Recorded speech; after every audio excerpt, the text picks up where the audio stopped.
Hello, friends. This is Christian Smith, the host and the heretic of Holy Smoke, Cigars and Spirituality.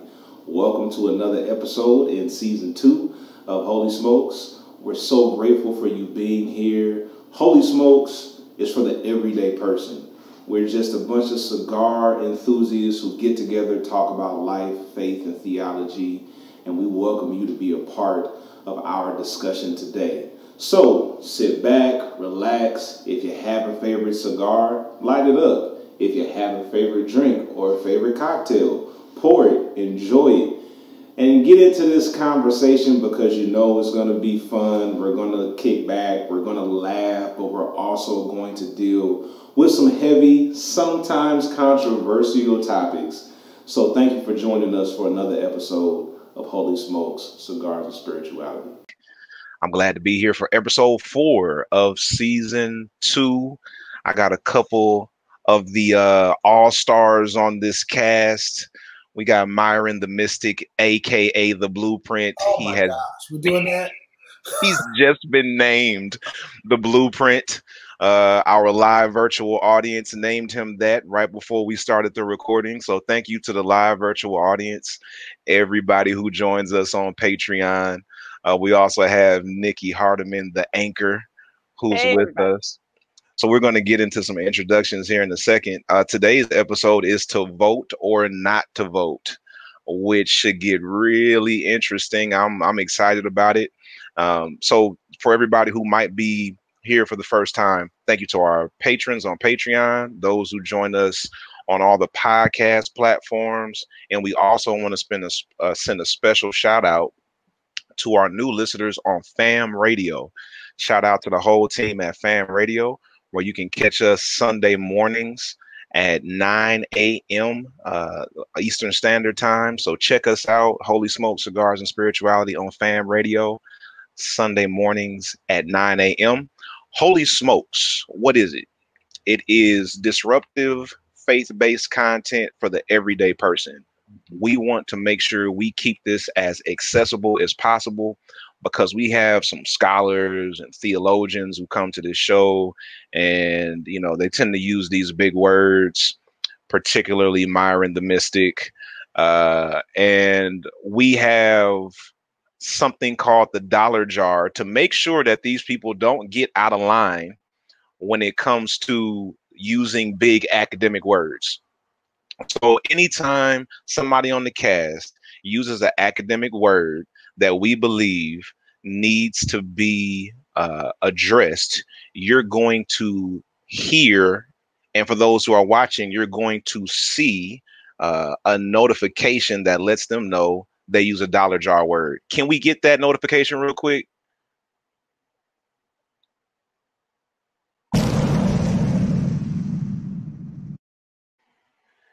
Just so you know, when you hear or see that, that means somebody has to put $1 in the dollar jar.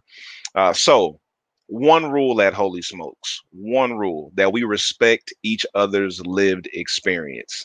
If the Kingmaker was here, he asked me to say it again. So I'm going to go time. That we respect each other's lived experience. One more time. One rule at Holy Smokes, that we respect each other's lived experience, because when we have conversations about theology and doctrine, a lot of times people tend to lift up their theory over someone else's lived experience.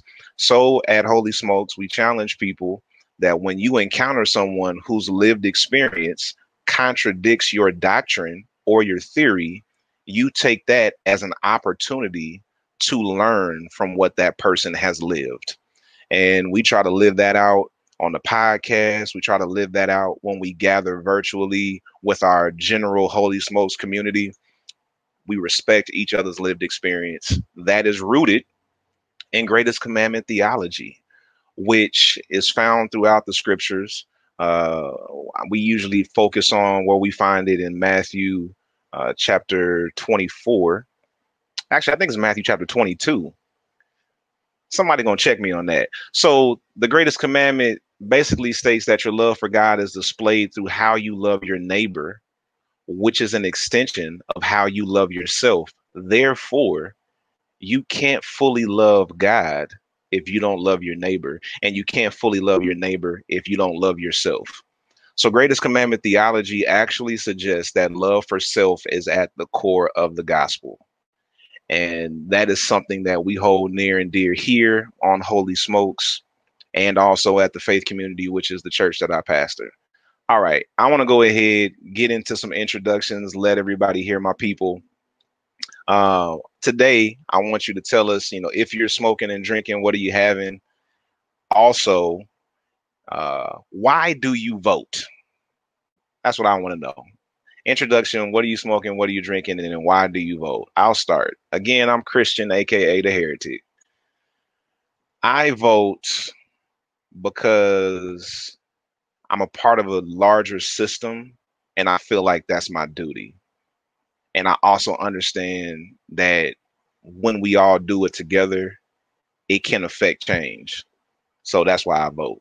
I want to go to Nikki and then Myron, and then we'll come back.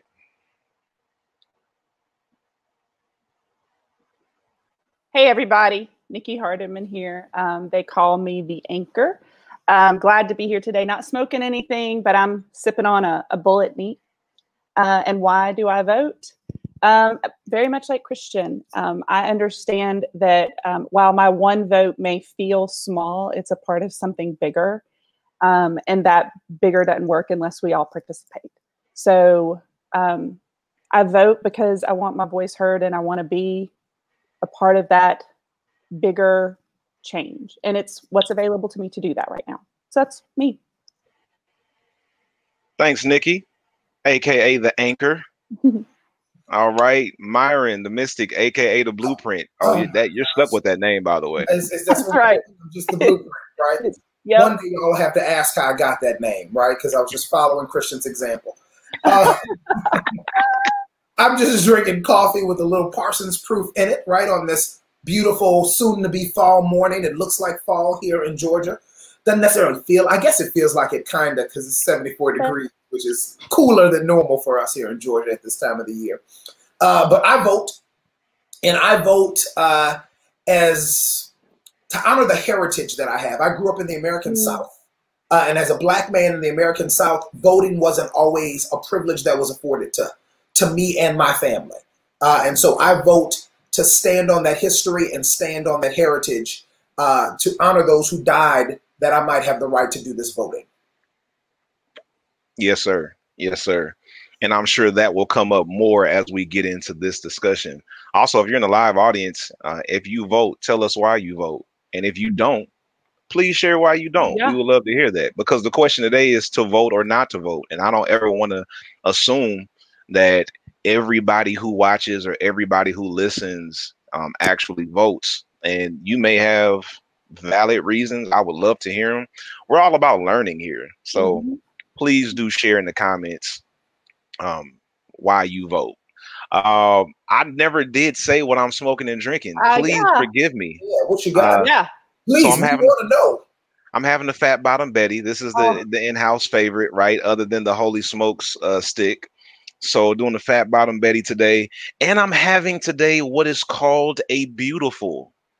A Beautiful is a mixture of cognac and Grand Marnier. My cognac today is Camus, and it's heated. So you actually warm the Beautiful. So that's what I'm having. Very fancy there, Doc. It's very fancy. Well, it is. Listen, Myron, you can try to deflect all you want to. You're the fancy one. Very fancy. I'm just drinking coffee out of a mug. That's what you chose to Myron do today. Recognizes fancy. I've been to Myron's house. I know fancy when I see it. We're not going to get into that right now. So what you're saying is his setup right now isn't just for the video camera. Oh, no. In every room in the house. I believe it. Oh, yeah. Oh, absolutely. Gosh. I learned fancy from Christian. That's what it is. I was never fancy in public. You know what I mean? And then Smith came along and gave me this piece squared. And I got my initials everywhere known to man. Complete and every place unknown to man. Complete lies. We got Timothy Carruthers in the house, one of my favorite people on the planet. Happy birthday, Tim Carruthers. Yeah. That's right. Happy birthday. Happy birthday to Tim Carruthers, man. By So far one glad of my that favorite preachers. Oh, yes. Indeed. Hands down. So we're going to keep moving on so we can get into this topic today. We incorporated a new segment for season 2 called Tiger's Cigar Tip of the Week. And you may have noticed there was a little bit of friction between Tiger and the Kingmaker because the Kingmaker filled in for him on episode 2.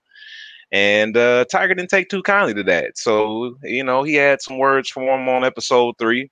But we got Tiger back again today with Tiger's Cigar Tip of the Day. So I'm going to go ahead right now. And before we move forward, I'm going to kick it over to Tiger. He's going to take us further. And then we'll be back to get into the topic for the day. Take it over, Tiger. Holy smokers.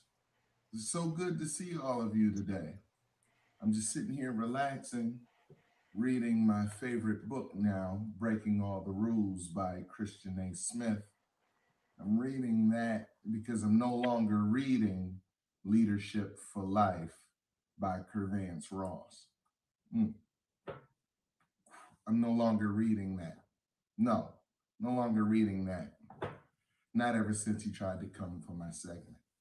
But it's me, Tiger Gibson, and I'm here for your cigar tip of the week. Now, here it is. Many of you have been in my inbox saying, look, Tiger, I'm new to cigars. Yes, no, I'm not reading Leadership for Life. It is a good book. I'm not reading it because I'm reading Breaking All the Rules. But here it is, people, your cigar tip. Many of you have been in my inbox saying, Tiger, I'm new to cigars. What do I need to get started? Let me help you. I've got everything you need right here. I don't want you spending a lot of money on little doodads, knickknacks that cost a lot. Don't go doing that. I've got 3 things, possibly 4 things you can do. And I'm going to give them to you right now. Number 1, a torch. This is all you need. A torch, people. This is a Zycar torch, a double flame, lifetime warranty. The good people at Zycar back up their work. It's something worth getting. Now, travel case. Plastic, tough, durable, also made by Zycar. You can put your cigars in here until you get the humidor that you want, along with those water pillows that I showed you a few weeks ago. Last but not least, a cutter, which is also made by Zycar. That's all you need, people. Now, I said 4 things, possibly. Cigar pick. This is my cigar pick. So when I get down to the short end of my cigar, I pop it in and I can enjoy the rest of my cigar the proper way. You know, Myron Randall would appreciate that because he is extra, extra fancy. So that's all you need. Cigar pick, cutter, a torch to properly light your cigar. The Kingmaker last week showed us how to, or 2 weeks ago, showed us how to properly light a cigar and get you a simple travel case. Those are the necessities. And this is your Tiger Cigar Tip of the Week. Back to you, Christian. See you all soon. Yes, for Tiger Gibson, a.k.a. the Subtle Savage, a.k.a. Mr. Finesse, a.k.a. the Buffalo Brawler, a.k.a. the Polo Pounder. Tiger is the man. Thank you, Tiger, for that cigar tip. Tiger. And calling out Myron for his fanciness. From afar. From afar. Oh, yes.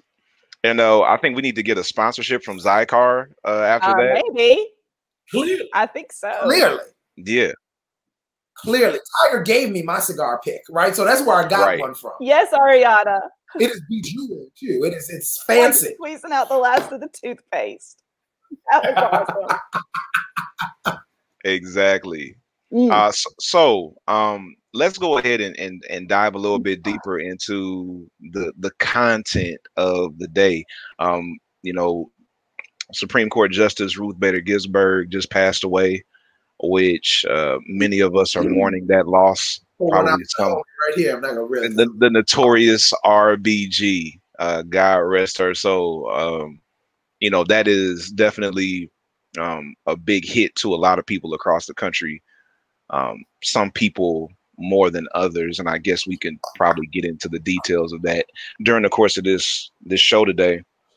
But we're in an election year, and this is, I believe, the most important election year of my life at the age of 36. So we felt like it would be good for us to talk about from the Holy Smokes perspective when it comes to voting. Should we or should we not vote? I mean, because I think that is something that is being thrown around right now, because many of us are not excited about our options. And you have some people who are considering not voting at all, maybe who have voted in the past. So let's talk about it from a Holy Smokes perspective as ministers who are on this show. Like, what's our take? So I want to ask this question. And who did I say was going first today? All right. So Nikki, help us out. Do you see voting as more of a personal preference or really a civic duty? And tell us why.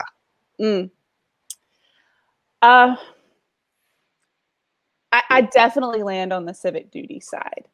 And I think that the reason that that's where I land is because it's the vehicle we have in our particular context to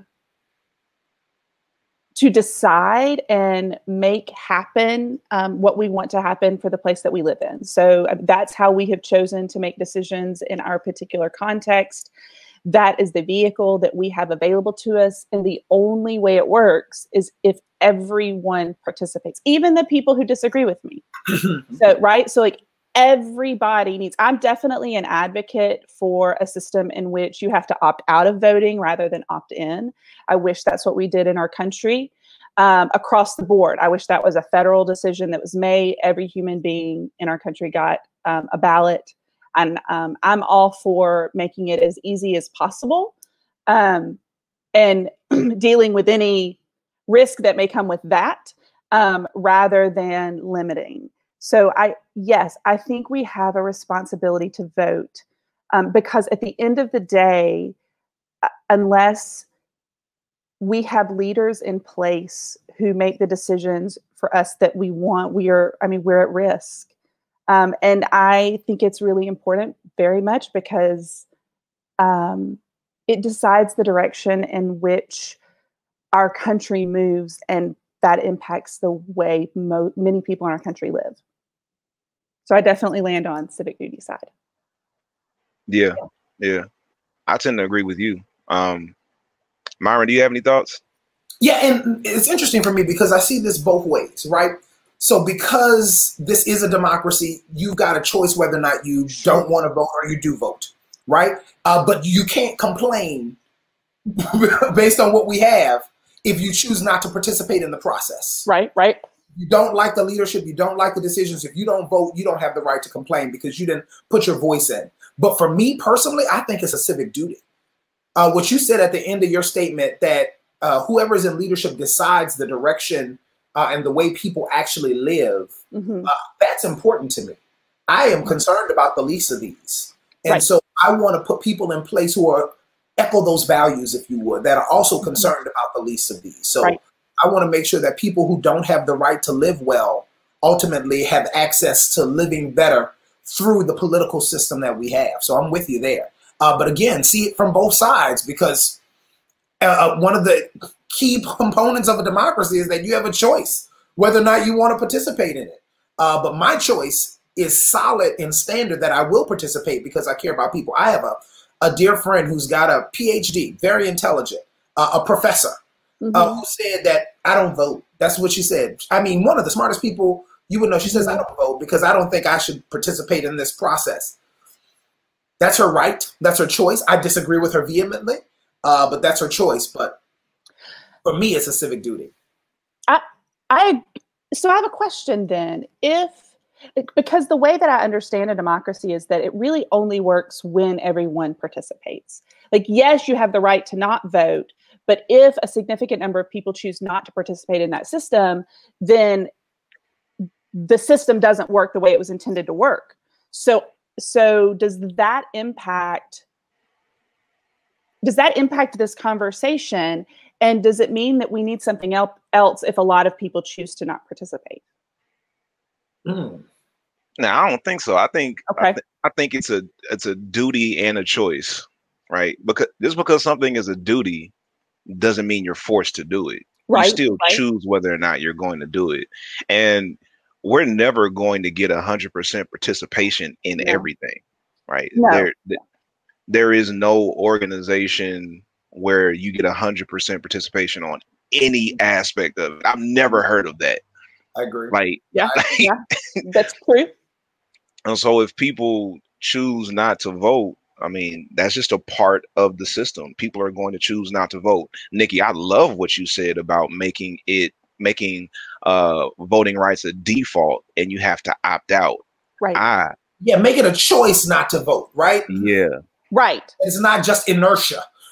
Yeah, right. I love it. I love it. And I want to get back to that, but for people who say, because Ariana put a comment up a minute ago that really struck a chord with me. Somebody said they can't see a difference between 45 getting reelected and potentially 8 years of Biden. Let me tell you a very significant difference between those two. I was at a cigar shop yesterday, actually picking up some Fat Bottom Betties with one of my best friends.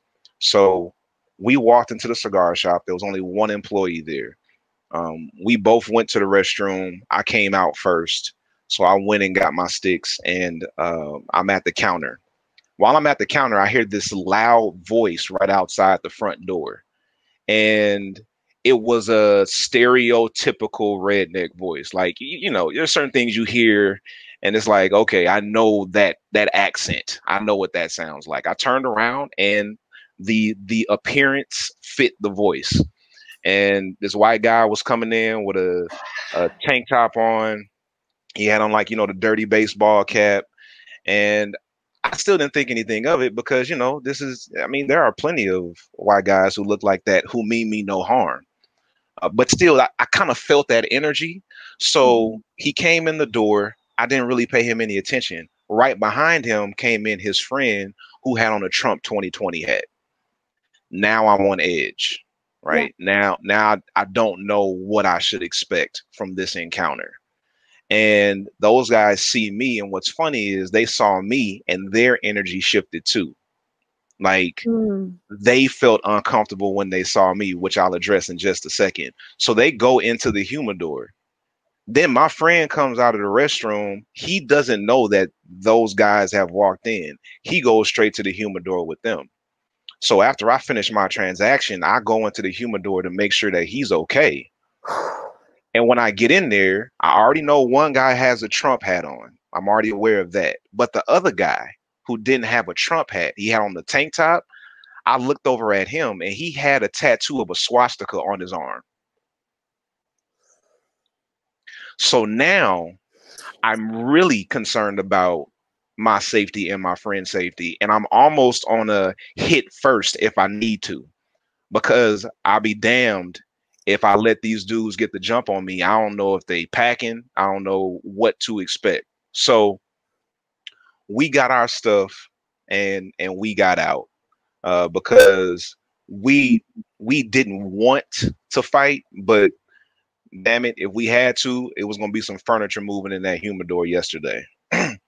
And to me, that's the difference between re-electing 45 and a potential 8 years of Trump, because Trump has given that community a champion.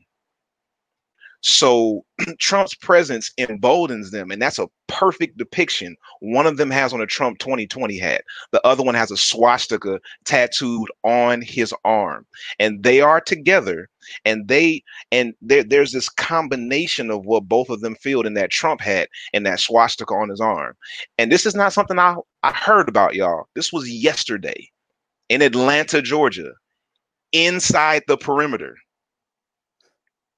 So I'm not going to just conflate, oh, you know, same difference, Trump or Biden. Nah, because Biden doesn't give that person a champion with all of Biden's problems. He doesn't give that person a champion. Yeah. Yeah, I agree with you, Smith. I think decency is on the ballot this go round. Yes. You know, it's been said so often that you don't know what your values are until they're transgressed. And I did not realize how much I value decency and care about humanity until that's being assaulted at every single turn. And so one of the reasons that I am definitely going to the ballot box, and I can't wait to vote. I mean, I'm anxious to vote. I've got a plan to vote and everything, because I am so tired of humanity being transgressed. We're supposed to be the place of equity and equality where every voice matters, right? The whole idea of democracy is that the people make a decision, which means you got to put value in individual people. But we've been in a place where we're devaluing some people and elevating others. And that's not how democracy works. Yeah, I totally agree. And so I forgot to mention this. Here's the problem with how the message of white supremacy is transmitted. These guys came in, swastika, Trump 2020, the whole nine, right? When they saw me, that energy shifted though. It's like, it's cool being a white supremacist until you come up on a black person that is obviously supreme to you. Because I guarantee you, me and my friend would have stomped a mud hole in both of their asses had it come down to that. And they knew it. Yeah. They knew it. That's because you're 6'5", 275 pounds, and also in the Football National Hall of Fame. Holy smokes, did you know he was a Hall of Famer? I don't know if y'all know that. Hall of Famer. He is a Hall of Famer. He's in the Hall of Fame, folks. The National College Football Hall of Fame. That was not the point. He has a jersey there. That was not the point of this segment. I feel like we needed to share that in that moment. It was a perfect opportunity. That was so not the point of the segment. So I do believe that decency is on the ballot. I do believe that wholeheartedly. But if one chooses not to vote, because we're getting some comments right now from the audience about, like, you know, going off the grid or going private.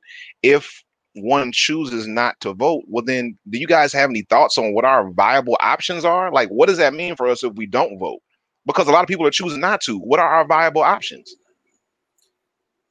Can I say this from a Christian perspective? Please do. And this is in response to the folks talking about going private and going off the grid in the comments there. I got to suggest that I think Christianity can't be done singularly, right? This system is designed to be done with people. Matter of fact, according to the greatest Commandment Theology, curated by my man Christian Smith here, is that we express our love for God through the way that we express our love for neighbor. So in other words, I can't do faith by myself. Right.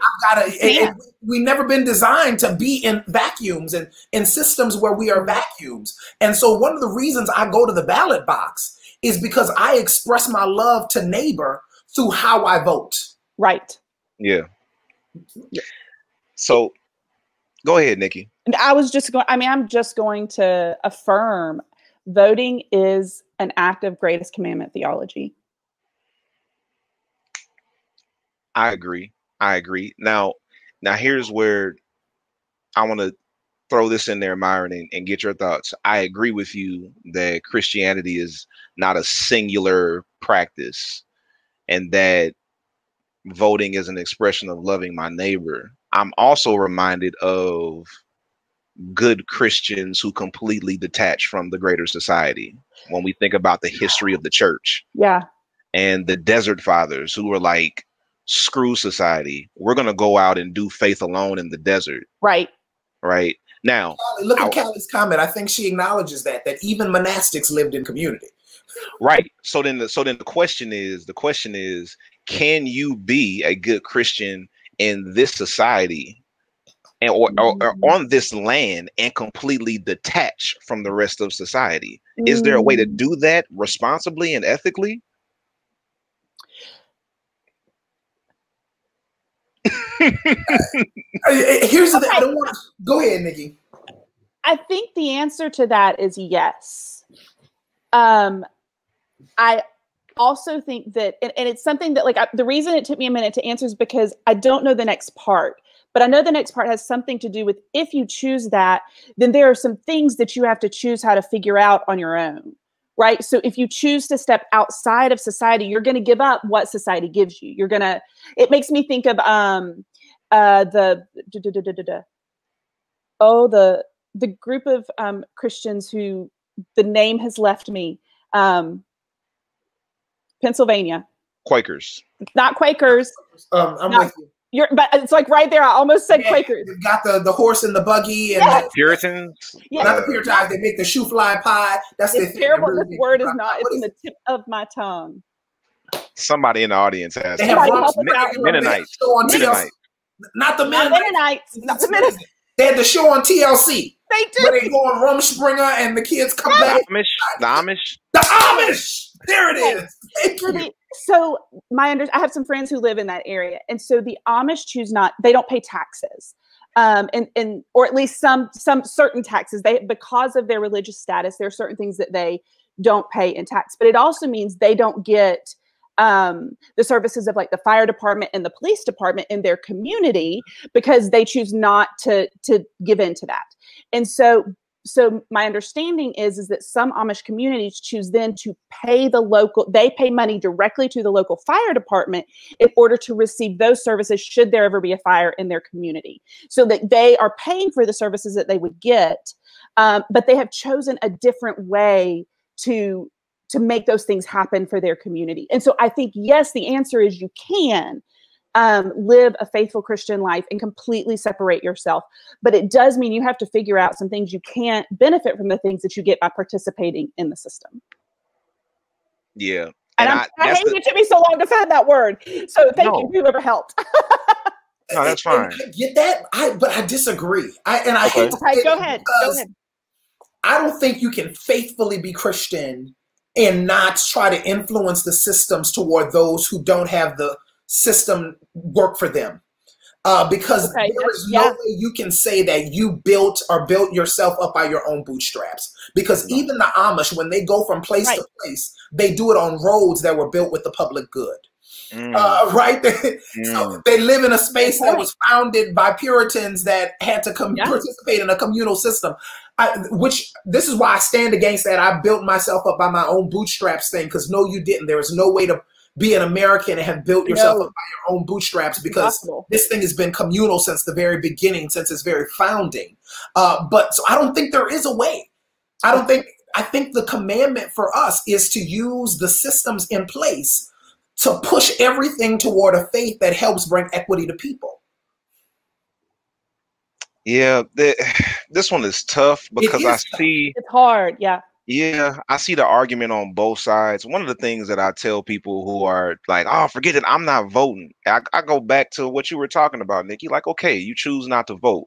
But here's the problem. You're still going to file your taxes. You're still looking for that refund check that comes, in the spring. You're still going to expect the fire department and the paramedics to come get you. You're still going to complain if there are potholes in the road on your street. All of that stuff is because you're a part of the system.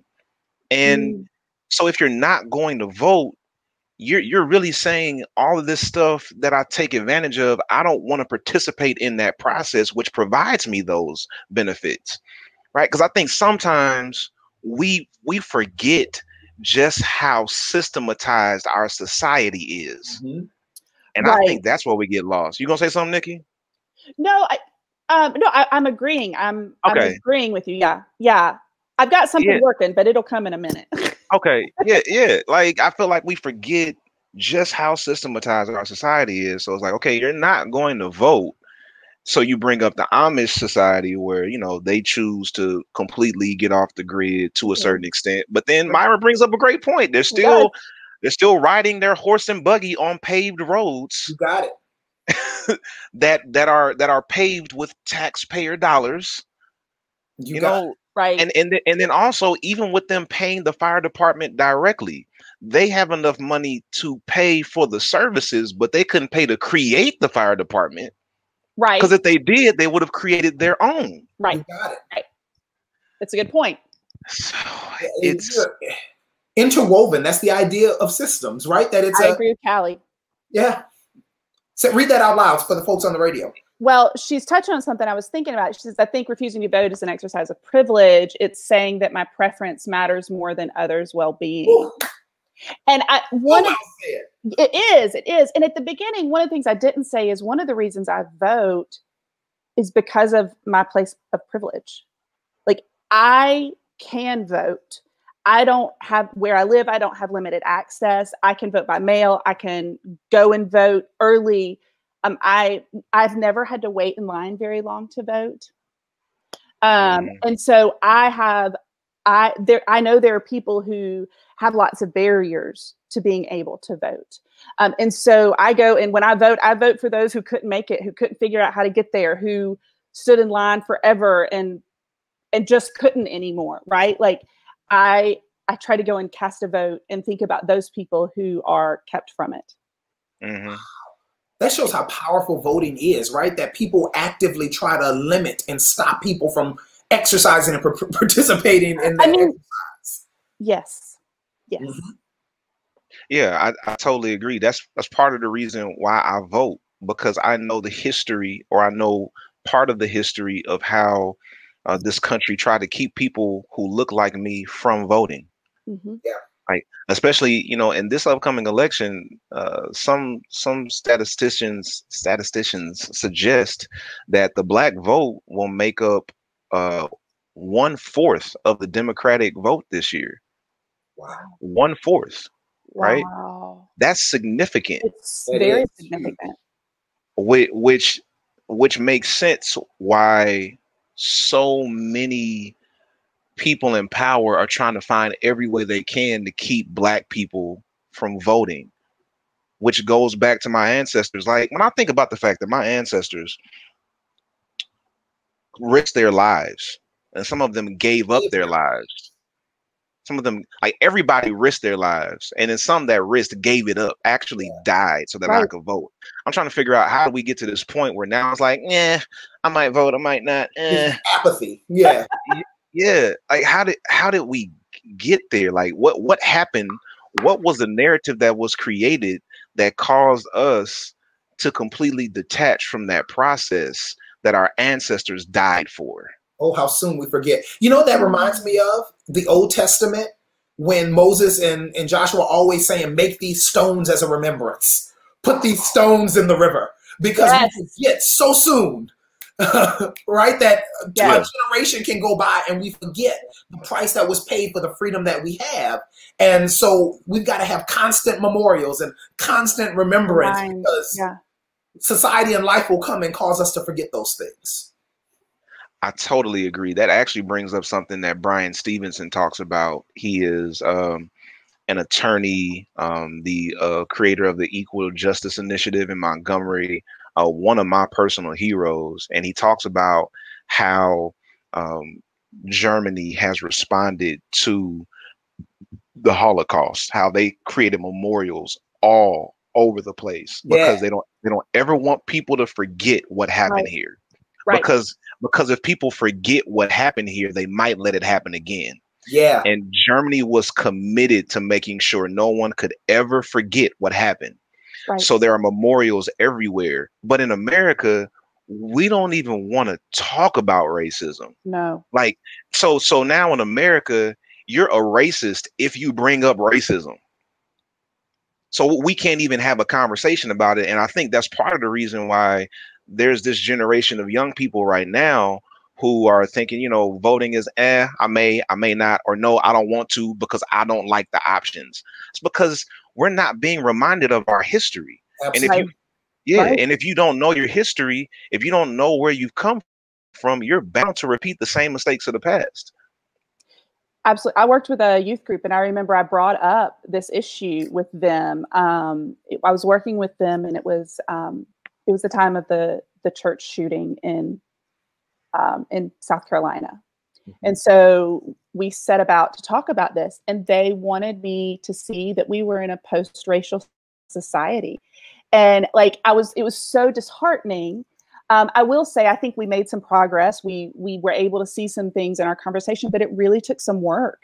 And I do think that there is this sense of apathy that follows. Somebody said that before, this sense of, there's not the problems that you all talk about, they don't exist anymore. So why do I need to care? Why do I need to worry about that? I do think that has been an issue. I think we're in the process of overcoming it.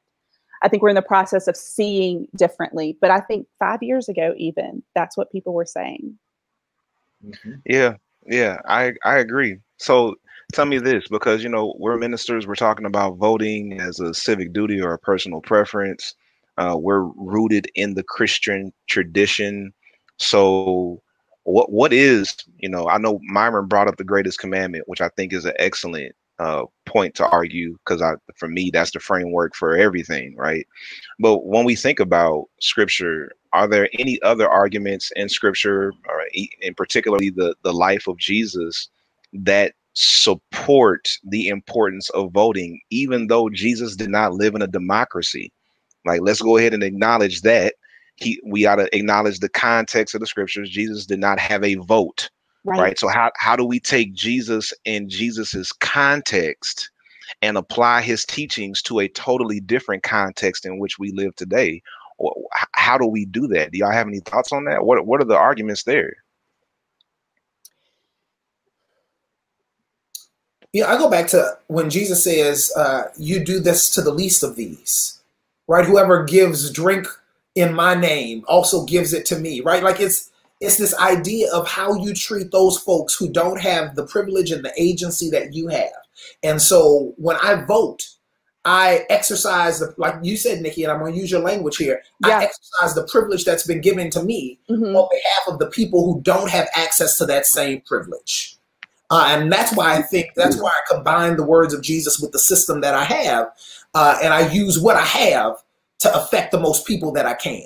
And voting is one of the things that I have in my toolbox, if you would, so that I can exercise it and then affect the most people around. It's really evangelism. Yeah. It's evangelism in the 21st century, right? I'm using what I have to show forth that I want you to also have what I have. Yeah.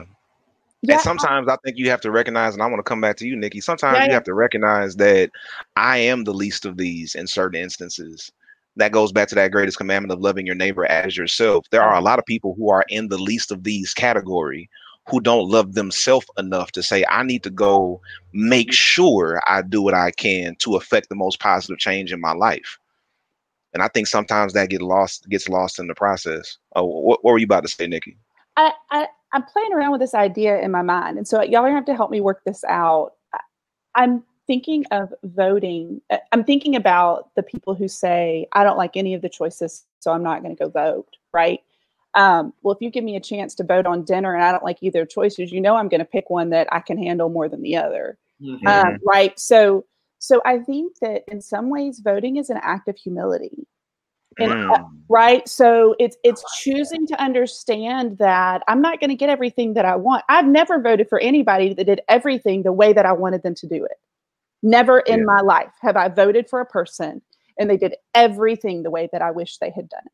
That candidate doesn't exist. It doesn't exist, right? Like nobody, even my most favorite candidates that I would gladly get up and campaign for, they still make decisions that I wish they had not made. And so I'm choosing to say, okay, I'm a part of something bigger. I am not going to get everything I want. and choosing to throw my hat and throw my voice in the conversation anyway is an act of humility. I agree. Of saying, okay, I don't have to have everything, but this is what we need as a community. I agree. Mm-hmm. And I think that is in line with the teachings of Jesus. I think to step out of it and to say, I'm not going to vote because I can't get exactly what I want or really close to what I want is, I think it's the opposite. It's an unwillingness to humble yourself to something bigger. Mm. Yeah, and I want to like dovetail off of that because I think sometimes we get overwhelmed with the problems of society. Let's not even talk about the problems of the world at large. Like you start thinking about global issues, it's just overwhelming. That's the problems of 2020. Right. The problems of 2020 in my zip code is enough to overwhelm me, right? So I think sometimes it gets overwhelming, and what that does is that makes us just not want to do anything. Yeah. And we just like, I can't change everything, so I'm not going to change anything. And I think we need to have this reminder of the far-reaching implications of a single vote. Yeah. Because we've lost sight of that. We've lost sight of the far-reaching implications because we feel like I'm just trying to take care of myself. I'm trying to do what I need to do to make sure my family has food on the table. And I'm not saying you shouldn't. You should absolutely do that because that's a part of loving yourself. Right. At the same time, there are going to be 1 or 2 days a year where we're asking that you prioritize this civic duty, which affects not only the people in your home, but people everywhere in your society. Mm-hmm. And I think we have to figure out how do we reinforce that even when you have issues with the candidate, because you're always going to have issues with every single candidate. Yeah. And it's also to point out that, yes, it affects us globally, but it also affects you individually. And you pointed out that somebody's got their head down saying, I just got to take care of my family and I got to take care of what's in front of me. By you not voting, it's a cascading reality. Mm-hmm. So why it does not affect you today, it might affect you tomorrow. Just like when you walked into a cigar shop and saw a man who was opposed and offended by your very reality and existence, it is slowly cascading now into your everyday real world. There used to be a point where those people existed, but they did not have the gall to do that in public society. Right. But no, it has slowly devolved to the point where we can go to the same cigar shop in the perimeter in Atlanta and somebody can be offended by my existence and be vocal with it. Yeah. And I think that's what's getting lost right now, that particularly if you haven't watched The Social Dilemma on Netflix, I want to encourage you to watch it. It's a very, very interesting documentary / you should really watch The Social Dilemma. It talks about a series or just a singular documentary? Singular documentary. Oh, good. I can watch that. You're the second yesterday somebody told me I needed to watch that. The universe is telling me something. Oh, it's deep. Okay. It's real deep. And it talks about how much social media has taken over our lives and how social media controls the information that we see. And it actually shifts our behavior over time. And I totally believe this. Yeah. Because I've actually seen it happen in real time. And I think what really jumps out at me about that, and this ties into voting, is how we can agree on anything, like the most basic human concepts. Go back, and I think social media helps with this. Go back to that situation yesterday at the cigar lounge. That guy came in and my existence offends him. Not anything I've done, not anything I've said, right? My literal existence offends him. But if I call out how he represents himself, like the swastika means something. Yes, right? It does. Right. So some people would conflate those two, right? Like he's just minding his business and nothing's wrong with what he did because he didn't actually like attack you, or there's no reason for you to be afraid. And we completely miss like what these symbols represent, right? And I can't control the fact that my skin is brown. God blessed me with this. I wouldn't want to change this, right? But you can control what you represent. Right. You asked somebody to put that swastika on your arm. Sure enough. Yeah. You paid for it. Yeah, you paid for it. Right. And I think we're losing sight. Like, we can't agree on basic humanity in this age of social media misinformation. Basic humanity. Like, my existence offends you. And I think that's part of the reason why we got to vote. I'm sure y'all got some thoughts on that. Yeah, that social media is something. It shapes and alters our perception of things. I was dating this girl. This is totally off topic, but I'm already out here. Dating this girl, and I didn't like her picture on Instagram. And she called me having a purity fit that I didn't like her picture on Instagram. And I had to tell her, by the simple fact that we can have a conversation does not mean that the parameters of our relationship exist inside of an app called Instagram. Because I was going to call you and tell you the picture was great. Right. Myron likes to call. You didn't appreciate it. You didn't click it. I didn't click it. But the call didn't double tap. Didn't mean enough. You know what I mean? The conversation, me using my words didn't work out. You needed a heart, a double tapped heart. I'm just saying. I like and a comment. And a comment. And a comment. I'm telling you. I like to have conversations. We know, because you don't respond to anybody's text messages or emails. Yeah, but call me. Give me a call. No, we're not doing that, Myron, because you said that. We're gonna do this. We're gonna do this right now. We're gonna do this right now because you tried that with me one time. You were like, Smith. I mean, you know, I don't always respond to text messages. I'll tell you why one day. I got a story about that. But listen, just call me. If you call me, leave me a voicemail. Listen to my voicemails. I'll call you back. I called this black man the next day. This is doing this live on the radio. He didn't answer. And then the voicemail said, this inbox is full, which means you don't check your voicemails either. But I called you back. I called you back. No, you didn't. I called you back. Like 3 days later. You got voicemails always full.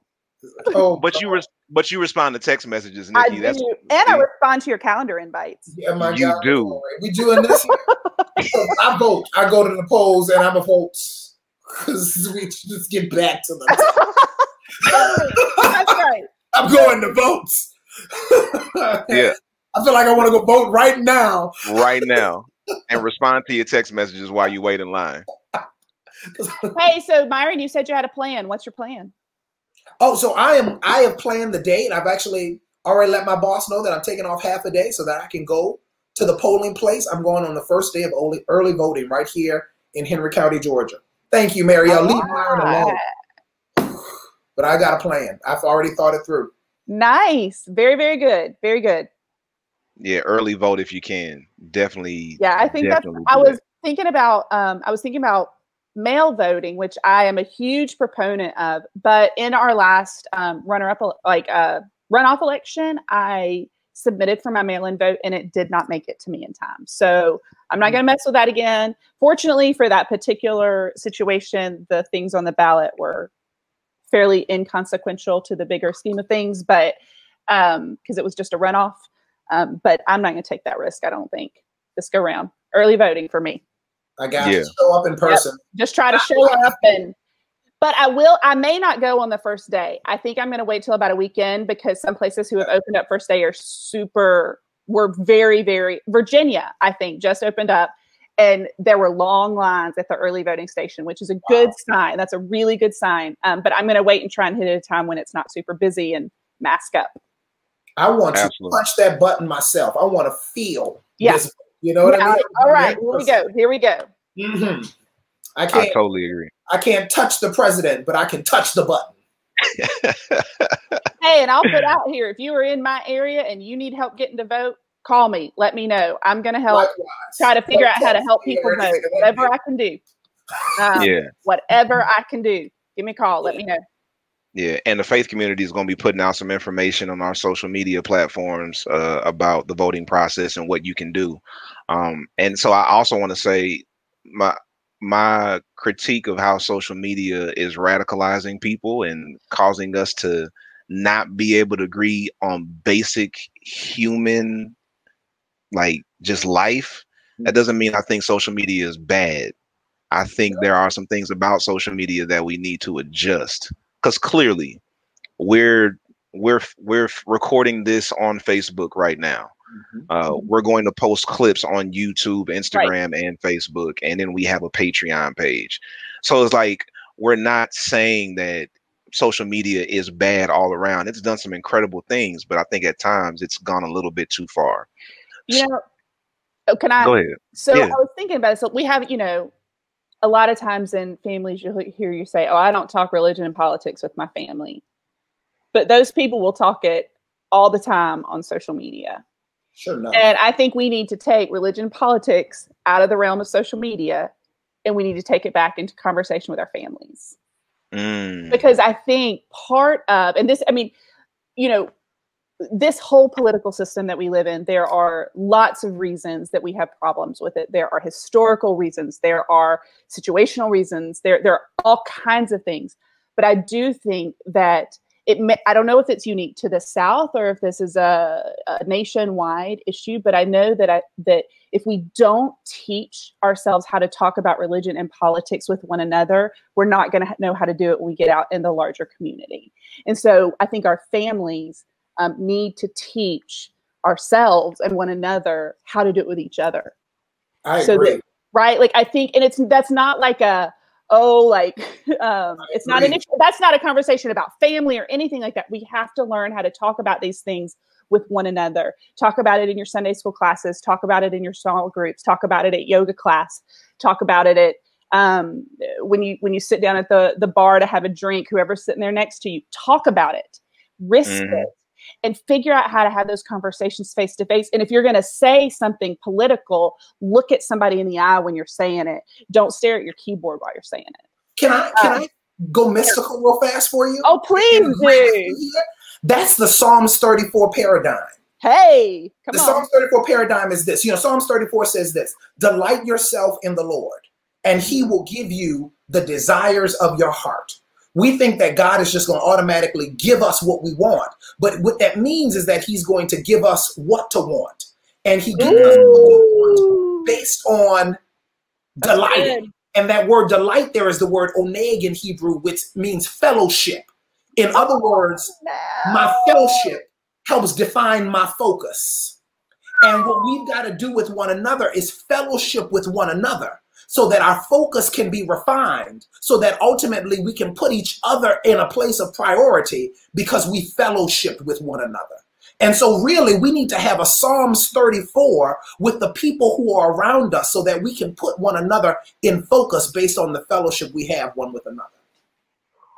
Even in Jewish circles, they have oneg fellowship on Friday nights where the community gets together and they talk with one another, they eat with one another so that they can learn about one another, so that they can develop priorities as a community, as opposed to just individual priorities.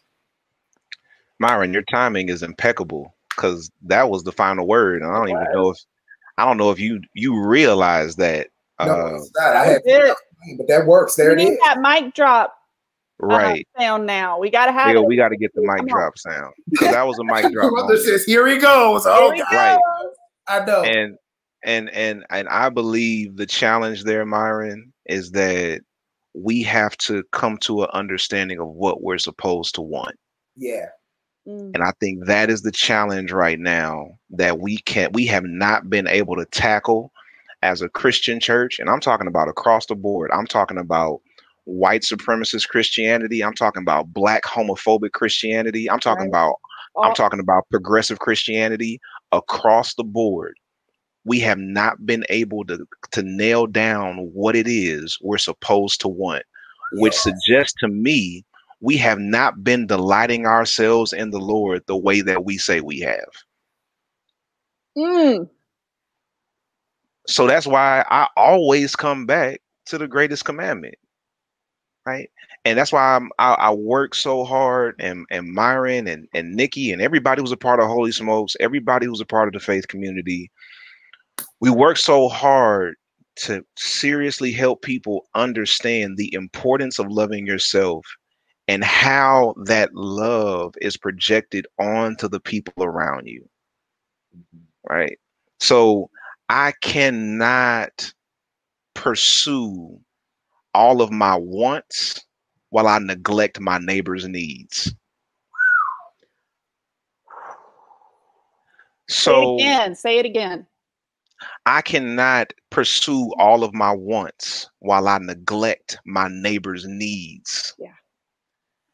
And I believe that voting, for many of us who are in a place of privilege, many of us who are connected to Holy Smokes, I mean, you have a certain level of privilege. If you smoke cigars, you're privileged. Yeah. That is a rather expensive habit to have. Mm-hmm. So we're in a place where most of our needs are covered. We're not worried about where our next meal is coming from. Some of our neighbors are worried about that, right? We're not worried about if we're going to be able to pay our cell phone bill. Some of our neighbors can't afford a cell phone, and it will really help them in their life if they could afford one. So I believe we have to really get to an understanding of what God wants us to want. And I believe voting will help us to get there. Myron, that was great, man. Good. That was Great. Awesome. Well, yeah, your stuff is always off the cuff. I know that by now. Listen, thank you to everybody who watched, who listened. Thank you to our everybody on the podcast platforms, those with us on Fam Radio, our wonderful, wonderful patrons on Patreon. If you want to connect with us further, follow us on Instagram at Holy Smokes Movement. Join the Holy Smokes Cigars and Spirituality group on Facebook.